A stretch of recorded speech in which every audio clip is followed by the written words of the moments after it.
Check your deck for these 7 repair issues.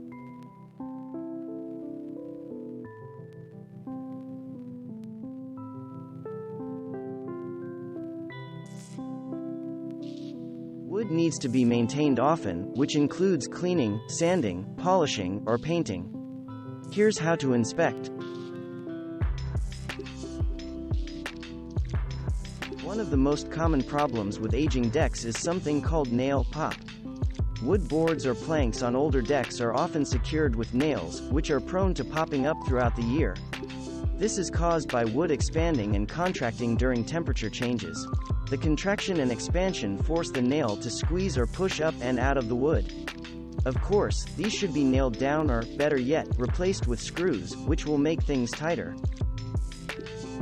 Before inspecting stairs or steps, contact your city or county website for information on current residential building codes. The big question: do your stairs or steps comply? If not, what are you going to do about it? Decking posts are the vertical framing members that support the beams. Like other parts of the deck, the posts need to be checked out for rot and splitting. Pay special attention to the ends of the posts, where rotting and splits are more likely to develop.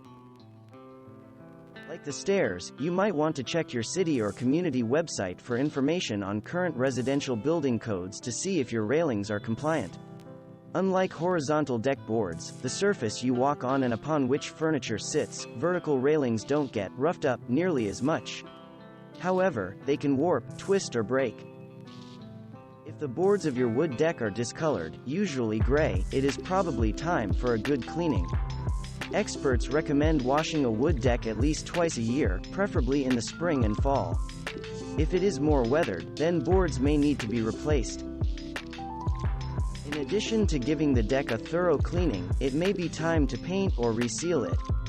This will keep it looking good for the foreseeable future. Thanks for watching. Subscribe for more interesting videos. And please hit the like button for the YouTube algorithm.